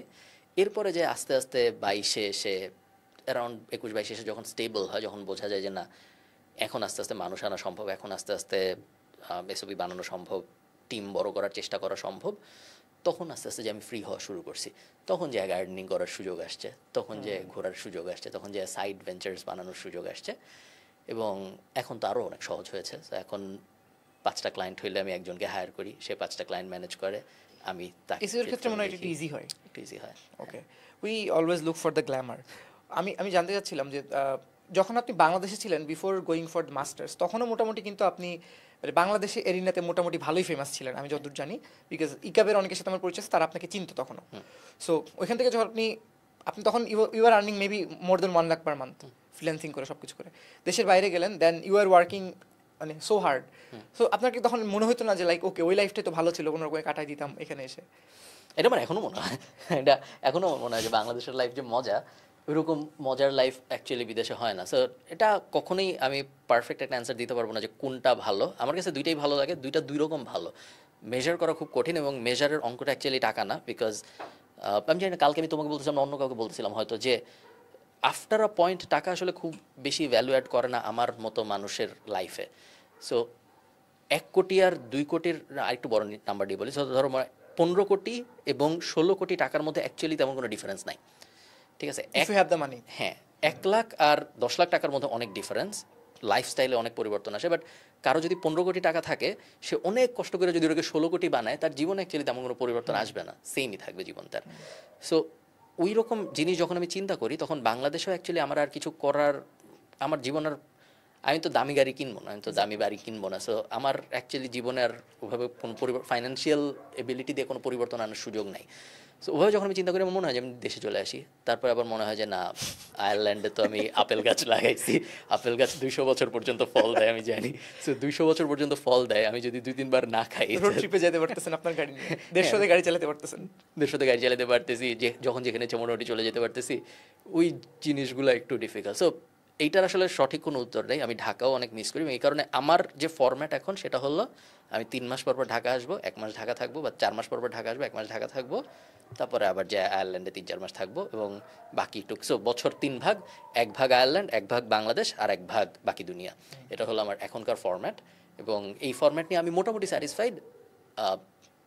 আমার কাছে যদি আবার সুযোগ আসতো, এবং আমি যদি সব কিছু জানতাম যে এইভাবে প্যান আউট করবে, তাহলে হয়তো আমি আরেকটু কাছের একটা দেশ চুজ করার চেষ্টা করতাম, সিঙ্গাপুর টাইপের অথবা জাপান টাইপের, যাতে আমার এই 15 ঘন্টার কমিউটটাকে আমি 3-4 ঘন্টায় নিয়ে আসতে পারি, তাহলে হয়তো আমি প্রত্যেক মাসে আসার চেষ্টা করতাম। বাট ইউ নেভার নিউ যে তখন আপনি আসলে হ্যাঁ, এটা আগে থেকে কখনো জানা যায় না। Exactly. এবং I think things worked out well.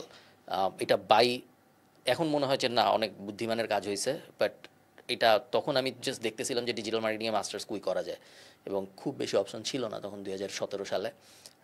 Ireland মিলে গেছে, আয়ারল্যান্ডও ডিজিটাল মার্কেটিং মাস্টার্স ছিল ভালো একটা ইউনিভার্সিটিতে, আমিও করতে চাইছিলাম, পুরোপুরি অ্যাক্সিডেন্টালি মিলে গেছে। এবং তারপরে যা শুরু করার পরে দেখছি আমি যে হ্যাঁ, এখান তো সিটিজেনশিপ পাওয়া অনেক সহজ, এখান তো বিজনেস শুরু করলো 12.5% কর্পোরেট ট্যাক্স, সব অত কিছু ভেবে করিনি আমি, এগুলো হয়ে গেছে। যাক, আমার 12% ব্যাপারটা আমাদের অডিয়েন্স বুঝবে না, যাই হোক সমস্যা নাই, বাট ইটস আ থিং আর কি। আচ্ছা, এখন আমি যেটা জানতে চাচ্ছিলাম, এখন মানে এখন যেটা আপনার কারেন্ট সিচুয়েশন অনুযায়ী আমি যতটুকু জানতাম you read a lot of books, এখন কি কি বই পড়তেছেন? লাস্ট আমি বই পড়েছি হলো a million mile in a thousand year by Donald Miller. এটা ওই ডোনাল্ড মিলার না, স্টোরি ব্র্যান্ডের ডোনাল্ড মিলার, আরেকজন। আরেক ডোনাল্ড মিলার, আচ্ছা। বাট সেও ভালো লেখে। এটা ইটস আ মেমোয়ার। বাট নর্মালি যেটা হয়, আমরা যখন অটোবায়োগ্রাফি বা মেমোয়ার টাইপ জিনিসপত্র পড়ি, তখন আমরা এমন মানুষেরই অটোবায়োগ্রাফি পড়ার চেষ্টা করি যার ব্যাপারে আমরা মোটামুটি জানি, এই কারণে তার জীবনে কী হয়েছে এটা জানতে আমাদের ইচ্ছা করে। সো ইলন মাস্ক, হাবিজাবি, স্টিভ জবস, এদের অটোবায়োগ্রাফি অনেক পপুলার কারণ এরা অনেক সাকসেসফুল। ডোনাল্ড মিলারের অটোবায়োগ্রাফিটা একটু অন্যরকম। এই বইটার কনসেপ্টটা হলো যে কি, উনি কোনো ফেমাস মানুষ না, সো ওনার অটোবায়োগ্রাফি ওইভাবে পড়ে কোনো লাভ নেই, কিছু তেমন শেখার নেই। বাট আপনাদের যাদের সুযোগ আছে পর আপনারা পড়ে দেখেন, এটা এক্সপ্লেন করাটা করি, it's more of a philosophical book than an actual autobiography. So শেখার কিছু নেই, বাট আবার অনেক কিছু আছেও। সো এটা আমি লাস্ট প্লেনে পড়তেছিলাম আসার সময়। আমি এখনও অনেক বেশি ফিকশন পড়ি, এবং ওল্ড এজ ফিকশন লাইক সেবা প্রকাশন ইত্যাদি, ওইসব আমি এখনও অনেক পড়ি।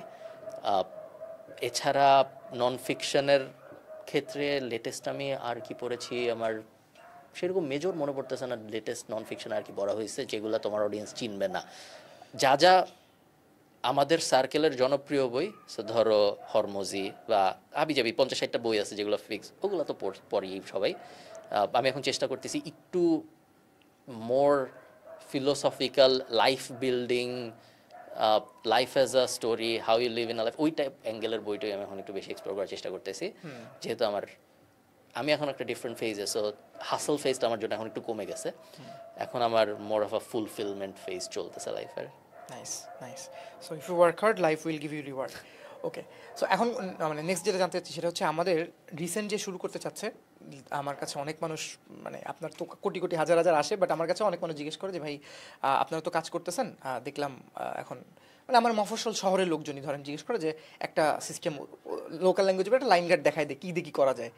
সো এরকম প্রথম আমি খুব প্যাশন নিয়ে এই তো পাইছি একজনকে, আমি বুঝাবো, আমি বলতাম যে ভাই তুই এটা কর, তুই 1 মাস পর আমার সাথে দেখা কর, আমাদের তো লোক লাগবে, ইন্টার্ন হিসেবে জয়েন করতে পারবি।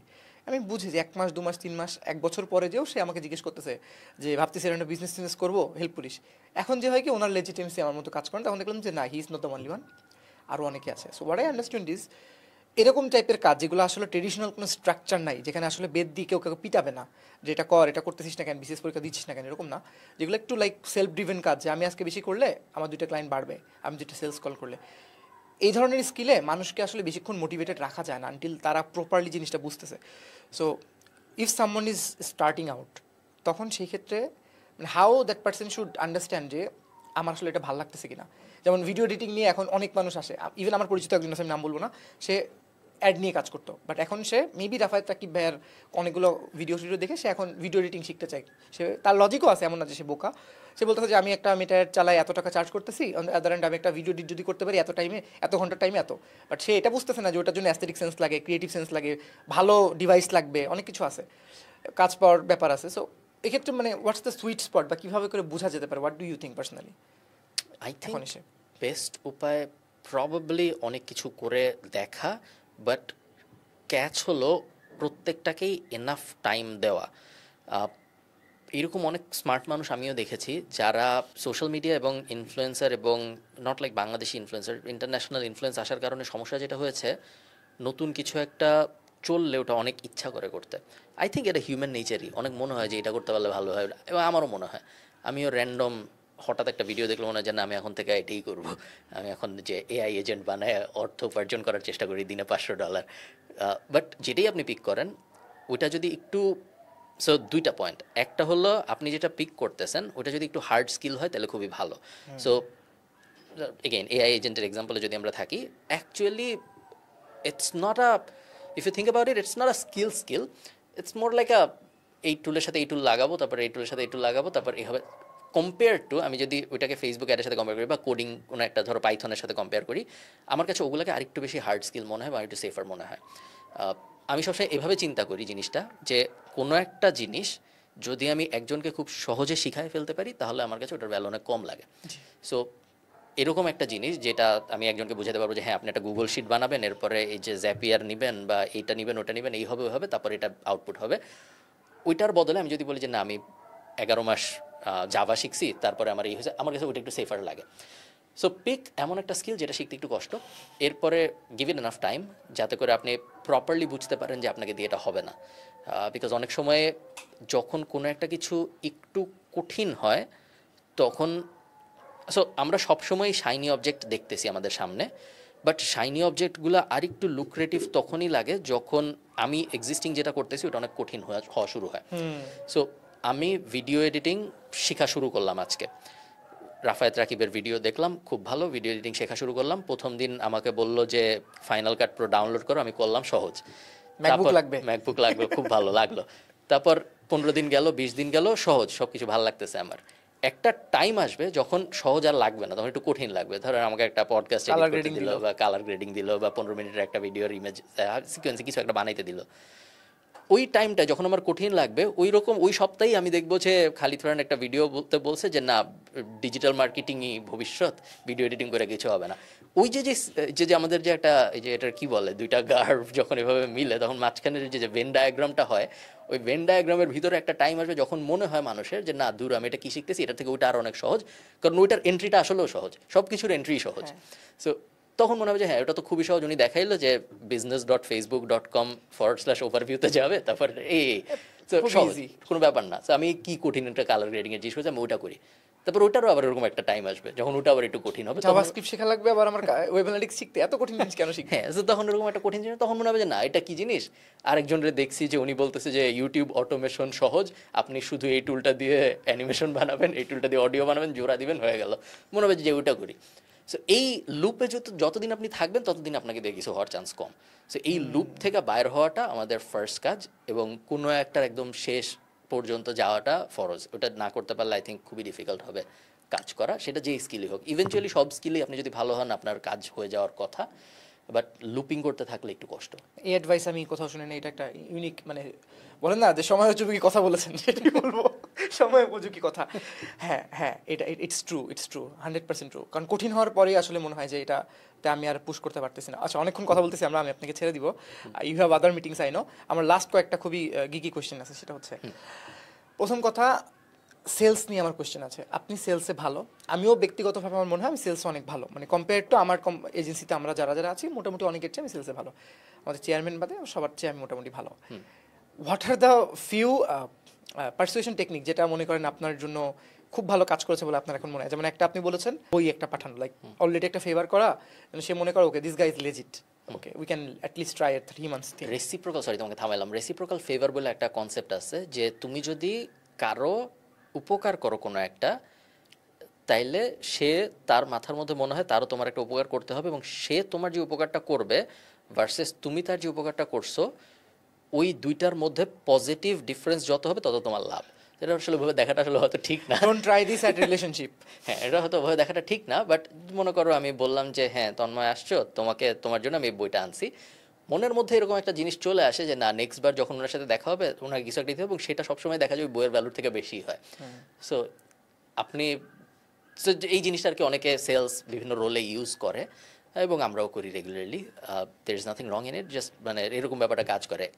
এছাড়া আরও অনেক, সো একটা তো অবভিয়াস যেটা আপনি সব সেলসের বইয়ে সব সেলসের জ্ঞানে পাবেন, যে রিজেকশন বেশ ভালো একটা জিনিস, এবং এনাফ রিজেকশন পাওয়ার জন্য অ্যাকচুয়ালি অনেক কষ্ট করতে হয়। এনাফ রিজেকশন পাওয়া সহজ ব্যাপার না। এরকম খুব কম মানুষই আছে যে তোমাকে বলবে যে ভাই আমি ফেসবুক অ্যাড এক্সপার্ট, আমি 100টা রিজেকশন পাইছি, 100টা চেষ্টা করছি হয় নাই, দেখাইতে পারবে। এরকম খুব কম মানুষ আছে যারা 100 রিজেকশন পাইছে, কারণ অনেকে এমনভাবেই এফোর্ট দেয় যে তারা রিজেকশন পাওয়াটাও ডিজার্ভ করে না। এবং তারা রিজেকশন পর্যন্ত যায় না। সো ফার্স্ট সেলসের রুলগুলোর একটা আমি বলবো যে আপনি কি এনাফ কষ্ট করতেছেন যাতে আপনি রিজেকশন পান। অ্যাটলিস্ট 100, 200, 300 রিজেকশন যদি আপনি না পান, তার মানে আপনি হয়তো এনাফ কষ্টই করতেছেন না রিজেকশন পাওয়ার মতো। So rejection one. বিভিন্ন সেলস নিয়ে কিছু জনপ্রিয় বইটই আছে। একটা জিনিস আমার খুব ভালো লাগে, আমি গ্র্যান্ড কার্ডন খুব জনপ্রিয়, মানে খুব ভালো মানুষ এরকম আমি বলতেছি না, বাট একটা জিনিস আমি দেখছিলাম ওনার বাচ্চারা শিখাচ্ছিল যে গ্র্যান্ড কার্ডনের 2টা বাচ্চা আছে। সো ওর বাচ্চাদের উনি শিখাচ্ছিল যে বাচ্চাকে বলছে যে তুমি সেলস কল করো। সো বাচ্চা সেলস কল করছে 10টা সেলস কল করার পরে একজন সম্ভবত কনভার্ট হয়েছে, $1000 কিছু একটা কিনছে। নাম্বারগুলো আমি সহজ করে বলতেছি বোঝার জন্য। সো বাচ্চাটাকে জিজ্ঞেস করছে যে তোমার কত ইনকাম হয়েছে। বাচ্চাটা বলছে যে 10টা কল করছি, তার মধ্যে একটা কলে কাজ হয়েছে, $1000 ইনকাম হয়েছে, বাকি 9টা ফালতু ছিল। সো তখন গ্র্যান্ড কার্ডন হিসাব করে ওকে একটা কাগজ নিয়ে হিসাব করে দেখছে, না জিনিসটা এরকম না, জিনিসটা এরকম যে তুমি 10টা কল করছো, তোমার $1000 ইনকাম হয়েছে, তার মানে প্রত্যেক কলে তোমার $100 ইনকাম হয়েছে। যেই 9জন তোমাকে না বলছে, যেই 9জন তোমাকে গালি দিছে, সেই 9জন ওই গালি দেওয়ার জন্য তোমাকে $100 দিছে। টোটাল $1000 আসছে, টোটাল 10টা কল করছো, প্রত্যেকটা কলেরই ভ্যালু ছিল জাস্ট একটার থেকে টাকা আসছে। এবার তুমি যদি নাম্বার নিয়ে চিন্তা করো তাহলে প্রত্যেকেই তোমাকে $100 করে দিছে, যে গালি দিছে সেও $100 দিছে। সো এগেইন সেম লজিকেই আমরা ফেরত আসতেছি যে রিজেকশন খুব পাওয়ারফুল একটা জিনিস, এবং আমার মনে হয় না এনাফ মানুষ এনাফ কষ্ট করে রিজেক্ট হওয়ার জন্য। সো নেক্সট আমি যেটা জানতে চাচ্ছি সেটা হচ্ছে, আপনি বললেন সেলসের জন্য কিছু মানে টাইমলেস প্রিন্সিপালস আছে, যেমন 18+ movie, but Wolf of Wall Street মুভিটার কিছু জায়গা লাইক যেখানে ও সেলস কলগুলো মেক করে, যেভাবে করে ভয়েস ডাউন করে, যেভাবে করে স্বপ্ন দেখায়, তারপর ও যেই বড় বড় স্পিচগুলো দিছে, শুধু যদি আমরা 18+ বাদ টপিক ওগুলো বাদ দিয়ে ওইগুলো যদি রাখি শুধুমাত্র, যেমন বলছে যে I have become poor, I have become rich, I will choose rich every single time. তো আমরা সেলসের বেশিরভাগ সময় আমরা যেটা দেখি, মানে আমাদের এজেন্সি বলে না, নর্মালি ধরেন কাজে অনেক ভালো, মোটামুটি ভালো করছে, but when it comes to explaining the work, ওই সময় যে আমি দেখতে পাচ্ছি যে সে খুব ভালো করতে পারে না। অ্যান্ড আপনার একটা ভিডিও রিসেন্টলি আপনি মনে হয় করছেন, ওটা আমি আনফর্চুনেটলি দেখতে পারিনি পুরোটা, যে স্টোরি টেলিংয়ের ব্যাপারে।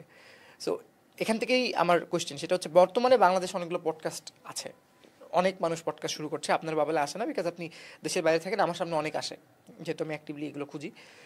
বাট কোনো পডকাস্ট না শুনে মজা লাগে না, ওই ট্রাইনোমিয়াল পডকাস্ট ভাইব আসে না, মানে মেবি কানেক্ট করতে পারে না, লাইক দেয়ার একটা ব্যাপার আছে যে okay I genuinely want to talk to that person, তখন আমাদের শুনতে যেরকম মজা লাগবে, আর একটা লাইক আসছে আমাদের এখান থেকে একটা দারুণ কনভারসেশন বের করে আনতে হবে, ওই ক্ষেত্রে আসলে শুনতে ভালো লাগে না। So what do you think is the future of Bangladeshi podcast? আপনি 23 সালে এরকম একটা প্রেডিক্ট করছিলেন, এখন 25 সালে একবার যদি বলতেন। আই থিঙ্ক আজকে আপনারা যত পডকাস্ট দেখছেন তার 99% প্রবলি থাকবে না। আমাদের কাছে এখনও আই ডোন্ট থিঙ্ক আমাদের বাংলাদেশে এখন একটা ব্রেকআউট পডকাস্ট আসছে যেটা রেগুলার এনাফ, যেটার জন্য মানুষ পাগল হয়ে থাকে। আমার মনে হয় এরকম একটা আমরা এখনও খুঁজতেছি, এরকম এখনও হয়, হোপফুলি তোমারটা হবে হয়তো। আই ডোন্ট থিঙ্ক এরকম এখনও কোনো পডকাস্ট আছে, অনেকের অনেক নাম্বারস আছে, বাট আই ডোন্ট থিঙ্ক ওরকম কোনো একটা পডকাস্ট আসছে যেটা সবাই মিলে মজার জন্য দেখতেছে, এক্সপেক্টিং নাথিং। এই মুহূর্তে পডকাস্ট ইন্ডাস্ট্রির অবস্থা যেটা, সেটা হলো যারা অনেকেই আছে যারা তাদের বিজনেসের প্রমোশনের জন্য পডকাস্টকে টুল হিসেবে ইউজ করতেছে, নাথিং রং, বাট ওই পডকাস্টগুলোর থেকে এন্টারটেইনমেন্ট খুঁজে পাওয়াটা অনেক কষ্টকর, এবং এই কারণে আমার মনে হয় না ওগুলো লং টার্মে খুব বেশি ভালো করতে পারবে। সেকেন্ড, আরেক ধরনের পডকাস্ট আছে যেগুলা মনে হয় conversation but actually forced conversation, এবং ওই পডকাস্টগুলো আমার মনে হয় বেশি দিন চলবে না। নাম্বারস আস্তে আস্তে একেই কমে যাবে যখন ভালো অল্টারনেটিভ আসবে, বাট প্রবলেম হলো ভালো অল্টারনেটিভ আসতেছে না এখনও। কোনো এক সময় হয়তো আসবে, কোনো এক সময় আমি শিওর। প্রবলেমটা যেটা, সেটা হলো ভালো পডকাস্ট আমরা তখনই বলতে পারবো যখন সেই ভালো পডকাস্টের ভিতরে অত ফিল্টারের টেনশন ছাড়া কথা বলা যায়। নট লাইক যে এখানে ক্যামেরা না থাকলে আমি তোমার গালি দিতাম, এটা আমি বলতেছি না, আমি এমনিও দিতাম না, বাট ওই ফিল্টারটা যখন চলে আসে তখন কথাবার্তা একটু মানে একটু ফেক, এবং একটু মানে নিজেই আমি মাথার মধ্যে কাটতেছি, কথা কেটে কেটে বলতেছি। সো এই কারণে ওই মজাটা আসে না, যে কারণে যারা দেখতেছে তারাও ওই মজাটা আসলে পায় না, যেটা অনেকদিন পর্যন্ত হয়তো ট্রাইনোমিয়ালে ছিল। কিছু কিছু এপিসোড খুবই বিরক্তিকর হইতো, মানে আবার কিছু কিছু এপিসোড দেখা যেত অনেক ভালো হইতো, কোনোটারই কোনো প্ল্যান থাকতো না, কোনোটাই কারণে অনেক মানুষ দেখতো, কোনোটা হয়তো কেউ দেখতো না, বাট আমরা কখনোই ভাবতাম না যে এরকম পরিকল্পনা লাগবে বা এই জিনিস বলা যাবে বা এই জিনিস বলা যাবে না, সব কিছু নিয়েই বলতাম। যখন থেকে ওই জিনিসটা আর করা যায় নাই, তখন থেকে এবং আমার ধারণা বেশিরভাগ পডকাস্টে এই জিনিসটা করা যায় না, যেই কারণে আর কি শুনতে অত ভালো লাগে না। You had your cult jokes as well, sexist jokes. কালকে যেমন একটা করছেন ওই হচ্ছে আপনার মাইকেল স্কট এবং প্যামের মতো যেরকম প্রথম সিজনে থাকে ওরকম আপনি বলছেন কালকে মানে ভাবনা আপুকে। হ্যাঁ, সো ওইটা জিনিসগুলো আছে। এখন সমস্যা হয়ে গেছে যে এখন এই জোকগুলো অ্যাকচুয়ালি মজা আছে, কারণ সো একটা সেক্সিস্ট জোকের বাংলাদেশের সুবিধা হইল, সেক্সিস্ট জোক যারা, সো আমি তোমাকে জিনিসটা বুঝাই, সো আমি জোকটা একটু এক্সপ্লেন করে বুঝাই। সো কালকে ভাবনার মাইশা আসছিল, তখন আমি বলছি যে তো আমাদের কালকে যারা আসছিল আমাদের ধরো 10 জন ছেলে ছিল, 2 জন মেয়ে ছিল, এরকম ছিল। তো তখন আমি ওদের বলতেছিলাম যে 2 জন যে মাত্র মেয়ে, 10 জন যে ছেলে, এটা আমি এমন না যে আমি সেক্সিস্ট, আমি মেয়ে হায়ার করি না, জাস্ট মেয়েরা কাজ পারে না, এই কারণে ট্যালেন্টেড কম, সেই কারণে তারা আসে না। সো এইরকম জোকের সুবিধা হইল একটা গ্রুপ অফ মানুষ আছে যারা অ্যাকচুয়ালি এটা বিশ্বাস করে যে মেয়েদের রান্নাঘরে থাকা উচিত, তারা খুশি। উনি ঠিকই বলছে, আমি যা ভাবি উনি তাই বলছে, তারা খুশি। আরেকটা গ্রুপ আছে যারা জোক টোক ভালো বুঝে, তারাও খুশি যে সুন্দর একটা জোক হয়েছে। সো সেক্সিস্ট জোক যখন তুমি বলতেছো যে মেয়েদের রান্নাঘরে থাকা উচিত, তুমি মাল্টিপল আইডিওলজির মানুষকে একসাথে হ্যাপি করতে পারো। এরকম খুব কম জিনিসই আছে যেটা একই সাথে এই ক্যাটাগরির মানুষ যারা মনে করে মেয়েদের রান্নাঘরে থাকা উচিত তাদেরকেও খুশি রাখবে, আবার যে গুলশানে স্ট্যান্ড আপ কমেডি দেখতে যায় তাকেও খুশি রাখবে, এরকম জিনিস খুব বেশি নাই। সো এটা সেক্সিস্ট জোকের কারণে একটু স্পেশাল। হ্যাঁ, এইগুলো এখনকার পডকাস্ট বা কোনো কিছু তো দেখা হয় না এখন তো এইসব খুবই রিস্ক, কালকে ক্যান্সেল হয়ে যাবে, পরশু দিন তার পেজ নাই হয়ে যাবে। এক্স্যাক্ট। যাই হোক, এটা ডিপ ছিল। ওকে, গোয়িং টু মানে নেক্সট পেজ, সেটা হচ্ছে ভাই যে গার্ডেনিং করেন আপনি, গার্ডেনিং মানে এনজয় করেন আমি বুঝছি, বাট লাইক আপনার একটা ভিডিও আছে যেটা মনে হয় 1-1.5 ঘন্টা ধরে আপনি পেঁয়াজ আলু লাগাচ্ছেন, তো ওইটা আমার মা অনেকক্ষণ দেখছে খুব, এটাতে হ্যাঁ হ্যাঁ আমরাও তো এরকম করতাম। সো এই ভিডিওর মানে প্ল্যানিং কি ছিল, লাইক ওয়াই, মানে আপনার তো টোটালি বিজনেস রিলেটেড চ্যানেল, আপনি জাস্ট এটা টোটালি ডিফারেন্ট কিছু একটা। কোনো ডিপ প্ল্যানিং নাই। সো আমি এবং ভিডিওটা রেকর্ড করতে আমার বেশ কষ্ট হয়েছে, কারণ আমি ওটা 7 মাস ধরে রেকর্ড করছি, একদম শুরুতে লাগানোর থেকে হারভেস্ট পর্যন্ত পুরাটা 1-1.5 ঘন্টার ভিডিও, এবং মাঝখানে অনেক কিছু হয়েছে, সব কিছু আমি রেকর্ড করার চেষ্টা করছি। কোনো জটিল প্ল্যান আসলে নাই মাথায়। আমাকে দেখলে মনে হয় অনেক সময় যে আমি অনেক প্ল্যান করে কাজকর্ম করি, আসলে ওরকম না, একটু র্যান্ডম মনে হয়েছে যে গার্ডেনিং করছি, বেশ মজা লাগছে। কিছু কিছু জিনিস আছে বুঝছো, যেগুলো আমরা সবসময়ই করতাম, কিন্তু এই যে নিউ এজ ইনফ্লুয়েন্সার এসে আবার নতুন করে করার কারণে এখন একটু কুল লাগে, আগে তো কুল লাগতো না। সো ধরো বাপ দাদারা জন্মের থেকে হয়তো পেঁয়াজ আলু লাগায়, কেউ ফিরেও তাকাইতো না, সবাই ভাবতো যে ধুর ভালো কিছু কর। এখন যখন একটু কুল মানুষজন করতেছে, একটু গুছায় করতেছে, একটু সায়েন্স টাইন্স বুঝায় করতেছে, তখন দেখা যায় কুল লাগে। সো আমার মনে হয়েছে যে হ্যাঁ, এটা দেখলে হয়তো কিছু মানুষের কুল লাগবে এবং কিছু মানুষের ইচ্ছা করবে করতে, এবং অনেকের হয়েছে, অনেকে আমাকে বলছে যে হ্যাঁ আমি আপনারটা দেখছি, এখন আমিও মরিচ গাছ লাগাইছি, ভাল লাগে। সো ওইটাই ছিল গোল, এছাড়া তেমন কোনো জটিল প্ল্যান ছিল না যেটা করলে এটা হবে, ওটা করলে ওটা হবে। ইউটিউবে ভিডিও বানানো আমার প্ল্যানের, মানে এটা নিয়ে আমি প্ল্যান করি না খুব একটা, এটা এটা আমি জানি না বোঝাইতে পারছি নাকি আমি এনাফ মানুষকে। ইউটিউবের গোল নাই আমার কোনো, ইউটিউব নিয়ে আমার কোনো পরিকল্পনা নেই। ইউটিউবে আমি 1 ঘন্টার ট্রাভেল ভিডিও আপলোড করছি, 7.5 ঘন্টার ভিডিও আপলোড করছি। আই এম শিওর এটা মানুষ বিশ্বাস করবে না, কারণ কি মানে এই জায়গাটাই এন্ট্রি ব্যারিয়ারটা এত কঠিন অনেকের জন্য। যেমন ধরেন যে স্ক্রিপ্টিং নিয়ে মানুষের, আমি কোর্সে আছি, স্ক্রিপ্টিং নিয়ে বড় বড়ই থাকে যে কীভাবে হুক থাকে, বাট আপনি নর্মালি যে ভিডিওগুলো করছেন ওখানেই ন্যাচারালি আপনি হয়তো অনেকদিন করছেন বলে হুকটা চলে আসে, বা আপনার কথাও ধরলাম, ধরুন গ্যারিভির কথা ধরলাম, বা যারা অনেকদিন করছে ওই হুকটা অটোমেটিক্যালি তাদের চলে আসে এবং শুনতে মনে হয় যে ওকে অনেক প্ল্যান করে সুন্দর করে করা। হ্যাঁ, এবং এই কারণে আমরা অনেকেই সাফার করছি। সো ধরো আমার কথা, আমি যেরকম শর্ট ফর্মে অত কমফোর্টেবল না, 90 সেকেন্ডের ভিডিওতে আমার আমি বুঝাইতে পারি না কম 90 সেকেন্ডে বা 60 সেকেন্ডে কোনো কিছু। সো শর্ট ফর্মের বুমের সাথে আমি ওইভাবে অ্যাসোসিয়েটেড না, আমার তেমন কোনো রিল নাই যেগুলো ভাইরাল বা অনেক মানুষ দেখছে, এরকম রিল আমার নাই। সো আমি চেষ্টা করছি মাঝে মধ্যে যে পারি নাকি, বাট খুব একটা এখন পর্যন্ত ভালো রেজাল্ট দেখছি না আমি। হয়তো কখনো পারবো, বাট আমি চাই যে শর্ট ফর্ম মানুষ না দেখুক, কারণ শর্ট সেলফিশ রিজন, আমার মনে হয় না যে শর্ট ফর্ম আমি ভালো করতে পারবো এই কারণে। বাট হ্যাঁ, ইট লাকড আউট, আসলে ইউটিউব পুরাটাই I think lakh, timing, Covid plus আমি যে রাইট টাইমে রাইট জায়গায় ছিলাম দেখে সব কিছু মিলে সুন্দর করে জিনিসটা হয়েছে। এর মধ্যে আমার ক্রেডিট আমি শিওর আছে, বাট আই থিঙ্ক লাক অনেক বড় একটা রোল প্লে করছে। ইন্টারেস্টিং একটা কোশ্চেন জিজ্ঞেস করি, বাংলাদেশে স্টার্ট আপে কি আপনি ইনভেস্ট করছেন, মানে করেছেন এখনো পর্যন্ত, বা what do you think is the Bangladeshi startup scenario currently? বাংলাদেশের স্টার্ট আপের, সো তুমি আমার থেকে আরো অনেক বেশি আমি জানবে। আমি একটু আপনাকে আরেকটু কনটেক্সট দিই, কারণ আমি কোশ্চেনটা প্রপারলি গুছাই বলি। আমি যখন লাইফ ক্যাসেলের মধ্যে যে ডেটা দেখতেছি, ইয়ার অন ইয়ার ডেটা, 2020 সাল থেকে 21 সালে ইনভেস্টমেন্ট এরকম কোভিডের পর 21 সাল থেকে 22 সাল এরকম উঠছে, তারপরে কমে গেছে।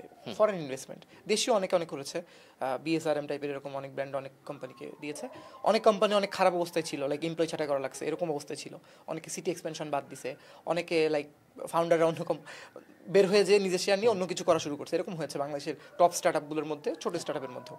সো আপনি কি কোনোটা ইনভেস্ট করেছেন কিনা, প্রথম কোয়েশ্চেন। সেকেন্ডটা হচ্ছে, I know you are not actively following everything, যে বাট তারপরেও মানে what's your two cents about it, মানে কন্ট্রোভার্সিয়াল কিছু না? না কন্ট্রোভার্সিয়াল কিছু না, বাট আবার কন্ট্রোভার্সিয়াল। আই থিঙ্ক স্টার্টআপের, ধরো একটা স্টার্টআপের একটা কোর ফিলোসফি নিয়ে যদি আমরা কথা বলি, যে আজকে তুমি আসছো যে ভাই এটা হইলো আমার বিজনেস, আমি যে সিরিজের উঠাচ্ছি বা প্রিসিড উঠাচ্ছি, এই হবে, এরপরে এই হবে, এরপরে এই হবে, তারপরে এই হয়ে তারপর যখন আইপিও হবে, না এই 6টা রাউন্ড হবে, এক্সিট নেব, 6টা রাউন্ডের ভিতরে আপনি এক্সিট নিতে পারেন, তাহলে আইপিওতে এক্সিট হবে। আই ডোন্ট থিঙ্ক বাংলাদেশের কোনো কোম্পানির আইপিওতে এক্সিট হবে, কোনো স্টার্টআপের। আমার মনে হয় না এটা সম্ভব। এবং আমার মনে হয় যদি হয়, তাইলে ওই কোম্পানির পাবলিক মার্কেটে যে ফল হবে, আই থিঙ্ক ভ্যালুয়েশন কমবে লাস্টে যে পাবলিক মার্কেটে যাওয়ার পরে। এই যে জার্নি, যে precede, series A B C D, IPO, আমার মনে হয় না এই জার্নি বাংলাদেশে সম্ভব, বিকজ বাংলাদেশে আই থিঙ্ক আইপিওতে সাকসেসফুল কোম্পানি বের হবে না স্টার্টআপ থেকে। যে যদি একটু সহজে মানে বলতেন যে why do you think that? Because বাংলাদেশের পাবলিক মার্কেট এবং গ্লোবাল পাবলিক মার্কেটের সেন্টিমেন্ট একরকম না। আমাদের পাবলিক মার্কেটে যারা যায় তারা, সো এক ধরনের পাবলিক মার্কেটে আমাদের এক ক্যাটাগরির ইনভেস্টর আছে যারা ডিভিডেন্ড ইনভেস্টর। এরা চায় যে আমি এত টাকা এই কোম্পানিতে রাখবো, প্রত্যেক মাসে আমার কাছে এত টাকার ডিভিডেন্ড আসবে, ওইভাবে আমি আমার জীবন চালাবো।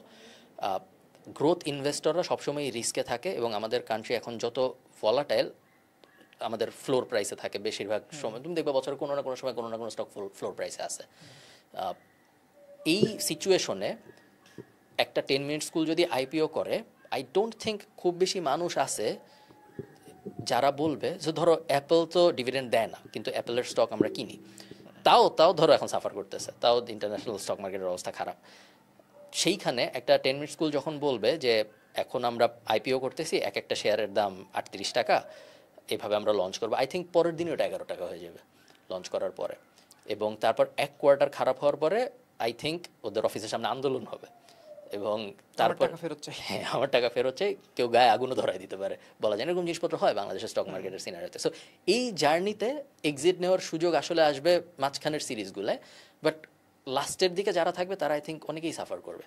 এবং এই পুরো ইকুয়েশনটার কারণে আমার মনে হয় যে সম্ভব না আসলে বাংলাদেশের স্টার্টআপ দিয়ে অনেক বড় কিছু করার, আনলেস বড়। আমাদের ওয়ান অফ দ্য আনপাবলিশড এপিসোডে আমি একটা কথা বলতেছিলাম, সেটা হচ্ছে ওখানে একজন ছিল সুমন ভাই, স্টার্টআপ নিয়ে উনি ইনকিউবেটর টাইপের ওনারা আছে। সো ওখানে আমি বলতেছিলাম যে ইন্ডিয়াতে জিও ওই যে কোভিড টাইমের পরে একটা বছর ইন্টারনেটের একটা সুবিধা পেল, ওইটার কারণে যেমন আমি বলতেছিলাম গতকালকে আপনাকে বলছিলাম যে একটা পপুলার কোম্পানির কাস্টমার এডুকেশন না হওয়ার কারণে তাদের অনেক জায়গার অপারেশন বন্ধ করতে হয়েছে। তারা ওইটাকে করার জন্য বলছে যে আমাদের হচ্ছে আমরা ইনভেস্টমেন্ট রাউন্ড মিস করেছি, বাট আই ক্লিয়ারলি নো যে ওইটাই রিজন। সো বাংলাদেশে ধরেন এখনও পর্যন্ত অনলাইনে একটা অর্ডার প্লেস করলে একটু পরে কল দিয়ে কনফার্ম করতে হবে আপনি কি আসলে অর্ডারটা দিছিলেন, এরকম আর কি। মানে আমি জোক করে বলতেছি, but why do you think ওই বাংলাদেশের ইনফ্রাস্ট্রাকচারে জিও টাইপের একটা কোম্পানি, ধরেন বাংলাদেশের বসুন্ধরা এক্সাম্পল, যদি এরকম কিছু করতো যে লাইক সব জায়গায় ইন্টারনেটের অ্যাক্সেস আছে, এখন যদি ওইটা নিয়ে আপনি একটা যোগ করতে পারেন যে গ্রামে ইন্টারনেট দিলে, এটা বলতেছি না, নর্মালি বলতেছি। সো ওই যে সুযোগগুলো নাই, লাইক একটা কত ওর যে ফাউন্ডার, ওনার বয়স তখন 21 ছিল, তখন সে পিটার থিলের ওই প্রোগ্রামে যেতে পারছে। বাংলাদেশ থেকে কিন্তু এরকম কোনো অপরচুনিটি নাই। বাংলাদেশ থেকে যারা অলরেডি স্টার্টআপে কেউ যাইতে চাইলে ভিসাই পাবে না, রিতেশ আগারওয়াল যেটা পাইছে, এবং উনিও পাচ্ছিল না, কিন্তু যদি পায়ও আই থিঙ্ক তার বাপ মা যাইতে দিবে না। বাংলাদেশে কেউ যদি থিল ফেলোশিপে ভিসা টিসাও পায়, তাও আই থিঙ্ক বলবে যে না তুই ইউনিভার্সিটির পর বিবিএ কর, ডিগ্রিটা নে, তারপর যেমন চেক কর, আই ডোন্ট থিঙ্ক যাইতে দিবে। হ্যাঁ, সো লাইক পাশাপাশি একটা দেশ, আই নো মানে ওখানকার পাশাপাশি একটা দেশ, বাট এত ডিফারেন্স, এগুলো আমি আগে বুঝতাম না, এখন লাস্ট 2 বছর 1.5 বছর আমি না আমার চোখে পড়তেছে জিনিসগুলো। সেটা নিয়ে আমি কথা বলছিলাম, দেন আমি পরে ভয় ছিলাম যেগুলো আবার হলো, আজকে আবার বলতেছি যে লাইক এই যে ইন্টারনেট পেনিট্রেশনটা যদি প্রপারলি হতো, মোটামুটি কাস্টমার এডুকেশনটা হতো, লাইক অনলাইনে আমরা কমফোর্টেবল হইতাম, আমাদের দেশেও যদি এগেন যদি বিদেশি ভালো ভালো কোম্পানিগুলো আসতো, প্রপার একটা হেলদি হইতো, তাহলে আমাদের ইভ্যালি টাইপের এগুলো দেখতে হইতো না। লাইক অ্যামাজন টাইপের কোম্পানি আসলো, কত বা গুগলের যখন অফিসের আমি দেখি তখন মনে হয় যে বাংলাদেশে কত বড় বড় প্রোগ্রামার আছে, ভালো ভালো কাজ করতেছে, তারা 60,000-এ জব করতেছে, যেখানে সে যদি জাস্ট একটা মাইক্রোসফট যদি আসতো বাংলাদেশে, মাইক্রোসফটের মতো কোম্পানি, সে হয়তো ওইখানেই 2 লাখ টাকা স্যালারিতে কাজ করতে পারতো। সো এটা আমি ভাবি আর তখন আমার মনে হয় যে ওকে আমি এটা বুঝলাম কেন, খারাপ লাগতেছে তো।